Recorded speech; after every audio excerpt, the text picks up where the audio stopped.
Hello, hello, hello, hello, hello, hello, hello. I'm Kasper Winding, and I'm here to talk about my new album. It's called The Test of Time, Part 1. And it's called Part 1 because I knew as soon as I finished this album that there was another one on the way. So maybe it's an ongoing thing for the rest of my life, I don't know.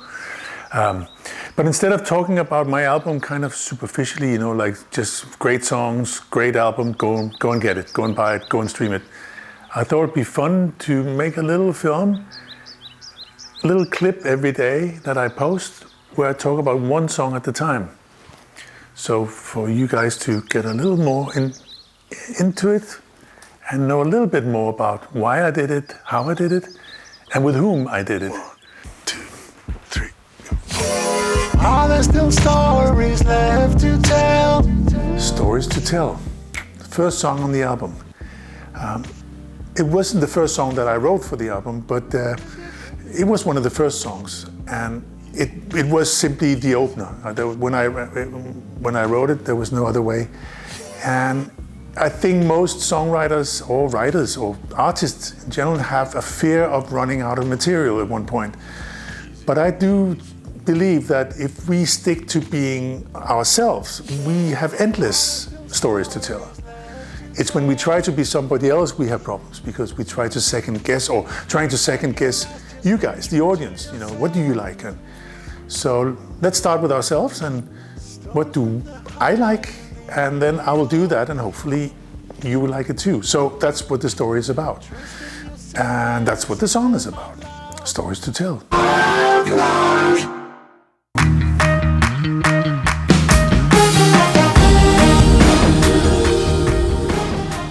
The second song on the album is called A Trick or Two. And lyrically it's about evil. The devil, meaning that we all come into contact with evil and the devil occasionally, and we will do it for the rest of our life. The trick is how do we deal with it? And you learn as you go along that if you invite evil in, it will suck everything out of you, and you're left like this, which is not a very nice feeling. So the more you try it, the better you get at navigating, and you see it from afar, and we'll go this way. So you may have a trick or two up your sleeve. Not only evil has that. So that's what the song is about. And music-wise, I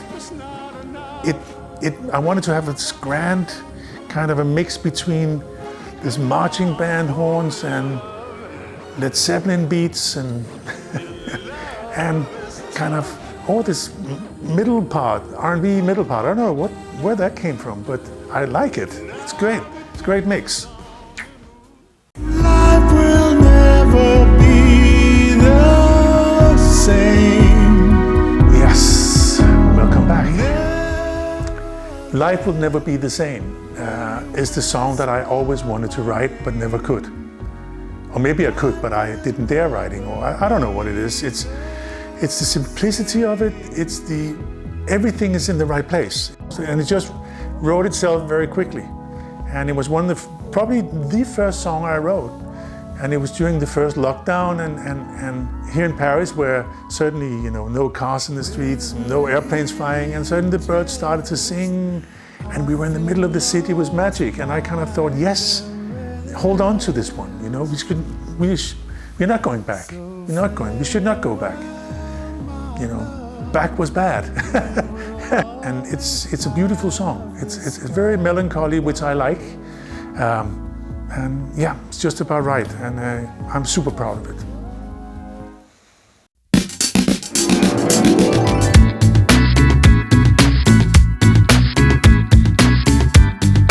Gotta Get Up is the first duet of many on the album. And it's a song that I wrote gradually over time. And it wasn't until I met Selma Judith, a fantastic Danish singer and harpist actually. even though it's my daughter that plays harp on this track and not Selma. But there's something about her voice and my voice together, and it kind of all clicked, it all worked. And also for the first time, which was something that I did quite a lot on this record, was to do these kind of, you remember those when you were a kid and you did drawings on paper and you folded it, and then the next one continued the drawing without knowing what you actually drawn before. So we did the same thing with the lyric. I only gave her the title. And strangely enough, we sang about the same thing. You know, the thing about, you know, when you're down on your knees, and no matter how bloody it is or what it is, but you've got to get up. Because that's what life is all about. It is, you know, you have to continue and you have to learn from being from that bloody knee, you know. And there's wisdom in a bloody knee. It's not nice, it's painful, but there's wisdom. So, yeah. And thank you to Selma. Thank you to Polly for playing harp. Thank you to Bo Rante for playing this beautiful airy trumpet and some beautiful extra keyboards. So, yeah. Great stuff. Check it out.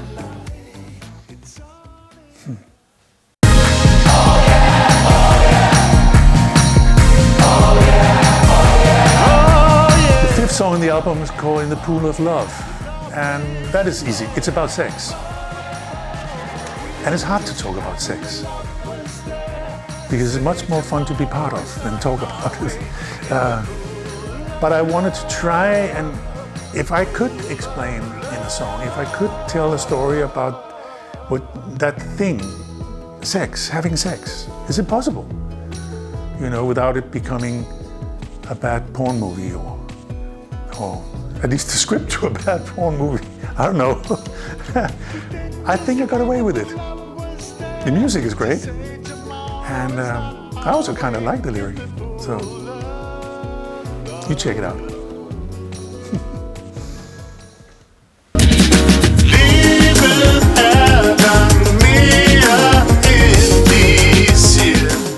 SMUKT means life is beautiful, and it came about because a friend of mine challenged me to write a song in Danish again, which I haven't done in years, and I like a challenge. So, and then I had a song lying around for a long time, a song that I wrote with a great guitar player and singer in Berlin called Jonathan Kluth, and but none of us ever did anything with the song, and I thought there's something here, and I love the chorus, and the chorus is actually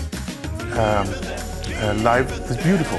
Life could be so beautiful is the real title, and so I changed that into LIVET. SMUKT, almost the same, and because we were in lockdown and confinement, and there was all this, I thought we have to find the beauty in things. I find it's really important that we don't give up, because if we give up, there's nothing left to fight for. So we have to get in there, and that is what the song is about. To see the little things, you know, make them grow. So I'm quite happy with it. I'm very happy with it. Yeah. And if you don't understand a word of it, the most important bit is LIVET SMUKT, life is beautiful. So just remember that.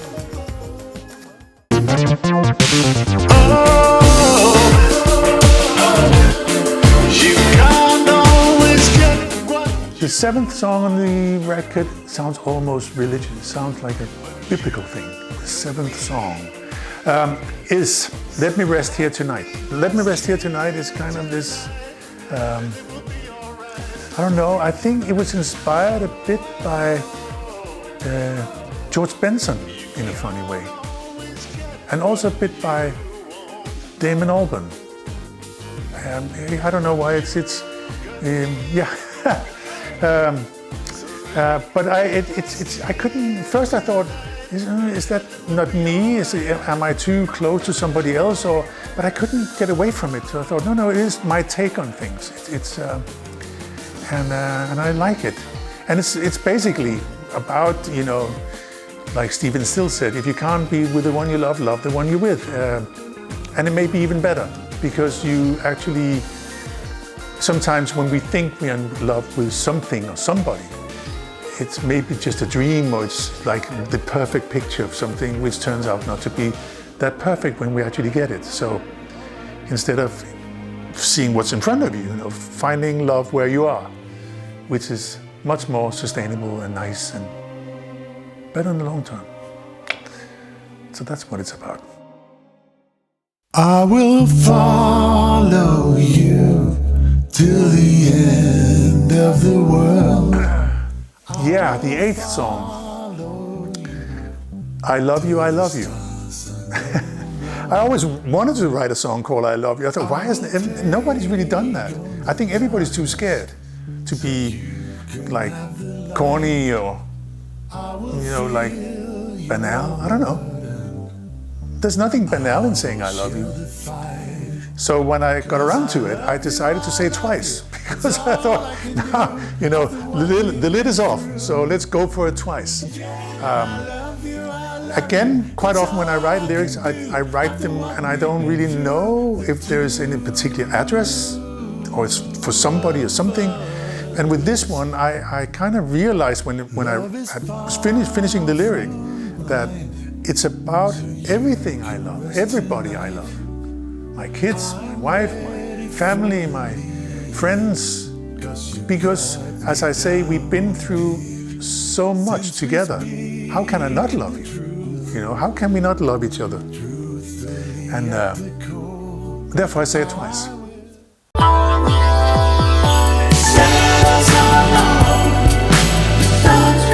Ooh, the 9th song is Autumn is Here.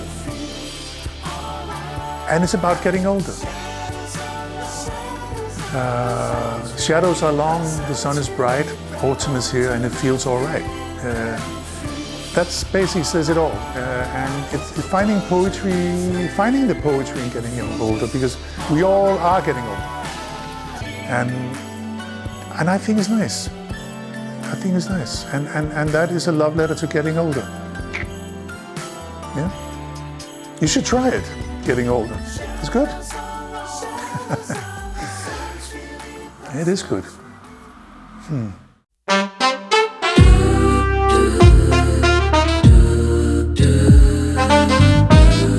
What is your wish? What is your wish? Tell me what you wish for. Tell me what you need. I asked that question in the song because what is it that we wish for in life? Do we wish for happiness, good health, wealth, fame and fortune? What is it?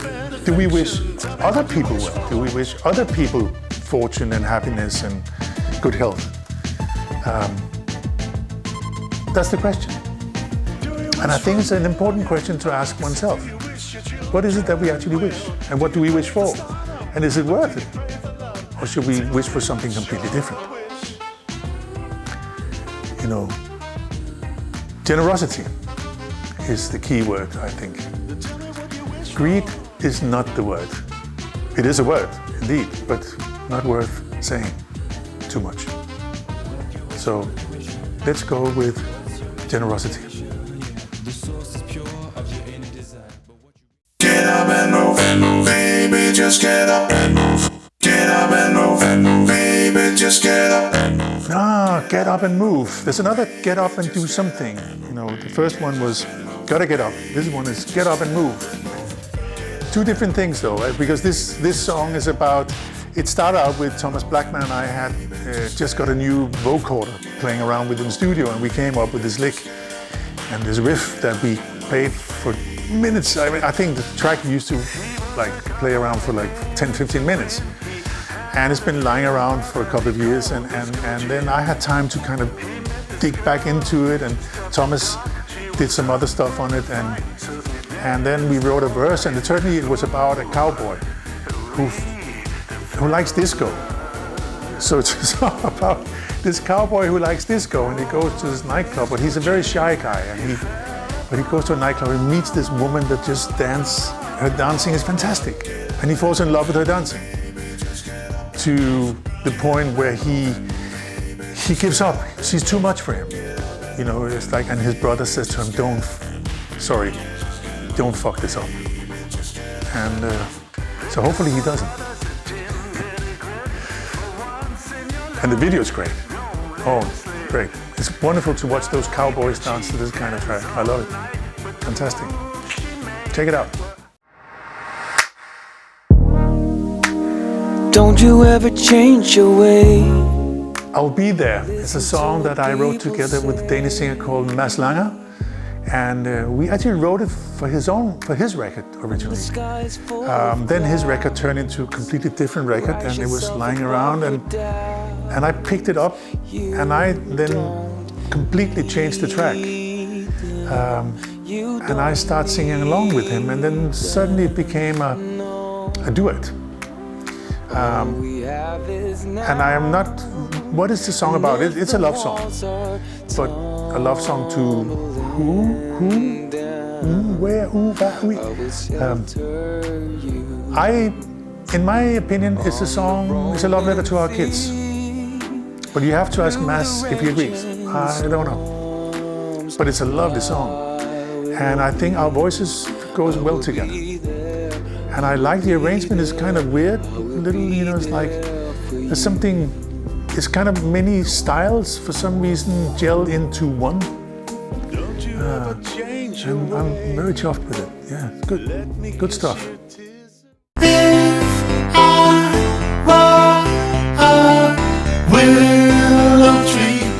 Number 13.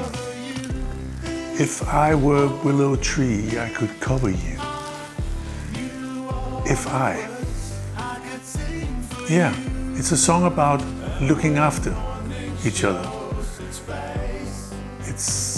And it became very apparent, I think, when during this whole last 2 years, that we have to look out for each other. And it can be family, it can be children, it can be your lover, whatever. The earth, we have to look after the earth. Maybe the earth needs our help. Or is it the other way around? I mean, I'm sure the earth can live without us, but we cannot live without the earth, so we have to look after it. So that's what If I basically comes down to, masked as a love song. Yeah, a love song to looking after.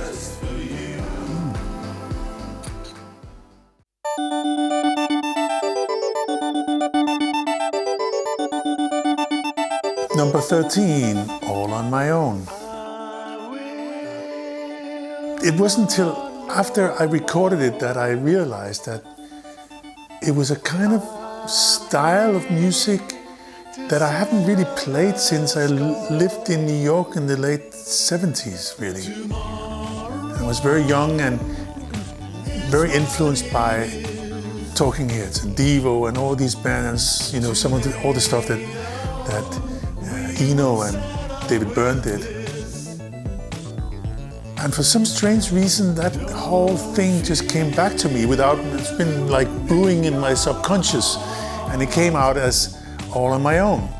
And the lyric is about depression, actually, but it's also about that little crack in your heart where the light gets in, as the lyric says. And that little crack is really important, and I realized that later in life that, in the beginning you think that's not enough, but you realize that yes, it is enough, because that minuscule little beam of light that hits your heart suddenly explodes and becomes a light that lights up your whole being, your body, your mind. So very important, never underestimate a small beam of light in your heart.